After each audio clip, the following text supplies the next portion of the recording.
Mesdames, Mesdemoiselles, Messieurs, je vous propose maintenant une expérience audiovisuelle bien spéciale avec un invité tout à fait spécial, M. Bernard de Montréal. Sur la musique de Richard Wagner Tannhäuser, voici une symphonie sur le thème « Le monde de la mort ». Les morts ne peuvent pas connaître le monde de la mort parce que les morts sont prisonniers du monde de la mort.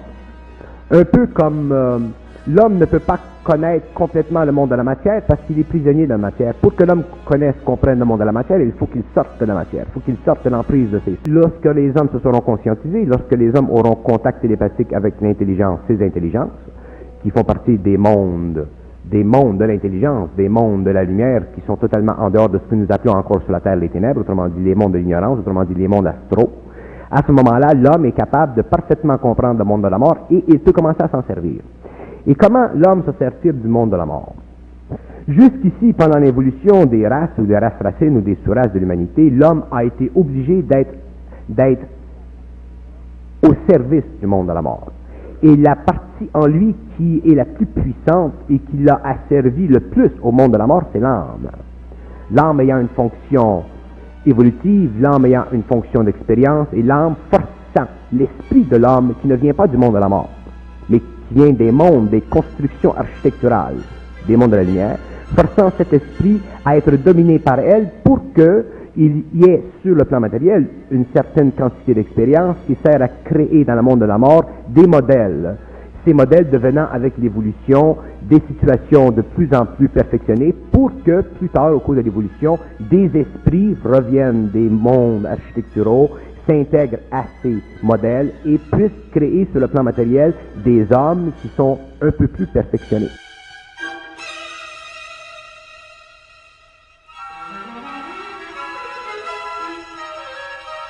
Il faut qu'il y ait intégration entre l'esprit de l'homme et son ego. Et lorsqu'il y a intégration entre l'esprit de l'homme et son ego, l'homme n'appartient plus à la race humaine. Il devient surhomme. Autrement dit, il appartient à une race mentale qui n'est plus régie par les lois planétaires, c'est-à-dire par les lois de l'âme, c'est-à-dire par les lois de l'incarnation, c'est-à-dire par les lois de la réincarnation.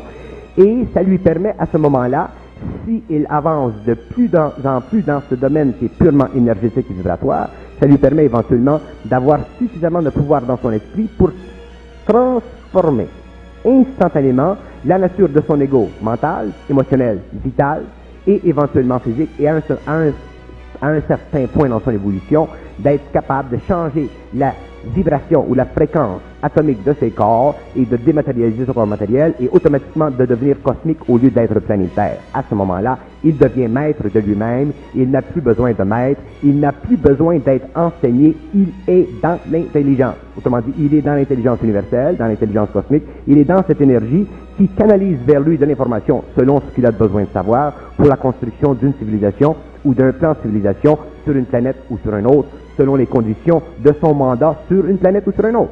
À ce moment-là, l'homme n'a plus besoin de la mémoire d'âme. Il se sert simplement de l'énergie de l'âme. Et dans ce processus, la mémoire d'âme a été détruite et le pouvoir de la mort est totalement réduit et éliminé et que dans le futur. Et à ce moment-là, l'homme, dans son esprit, il est protégé de la destruction par le fait qu'il y a fusion entre ses intelligences et lui. Et à ce moment-là, il peut absorber leur intelligence qui devient pour lui de la mémoire cosmique.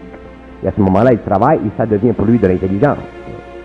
Mais il n'a plus besoin de la mémoire d'âme parce qu'il n'a plus besoin de travailler en fonction du passé, il travaille simplement en fonction de l'avenir, autrement dit, simplement en fonction de la créativité.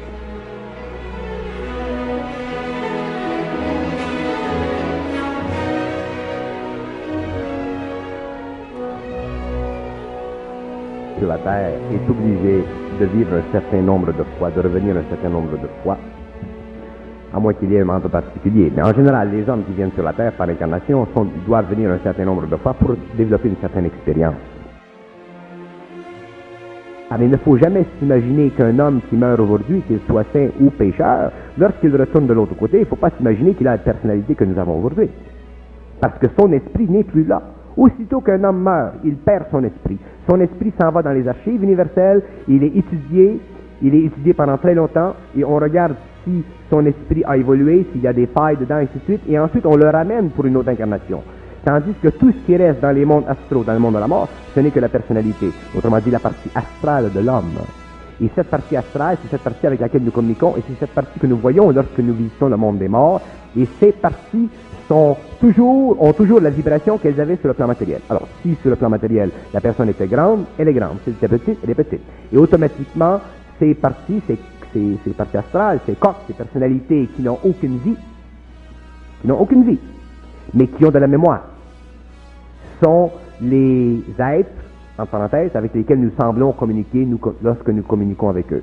Mais c'est lorsque nous sommes dans l'intelligence que nous nous apercevons qu'ils n'ont pas d'intelligence. Ils n'ont que l'expérience que nous avions ici sur la Terre.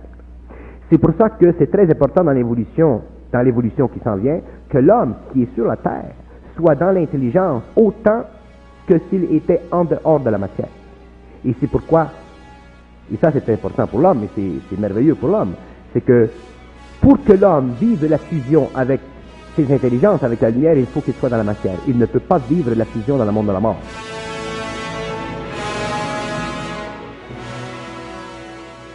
Alors, dans le monde de la mort, les êtres sont obligés de revenir, soit sur la Terre ici, ou sur une autre planète, mais un jour, quelque part dans le temps, ils seront obligés de revenir dans la matière pour qu'il y ait fusion, parce que la fusion ne se fait qu'avec le mortel. Pour le rendre immortel, pour que éventuellement le mortel et la lumière soient totalement unifiés, pour travailler dans les univers inhabités et construire d'autres plans de création et d'autres civilisations.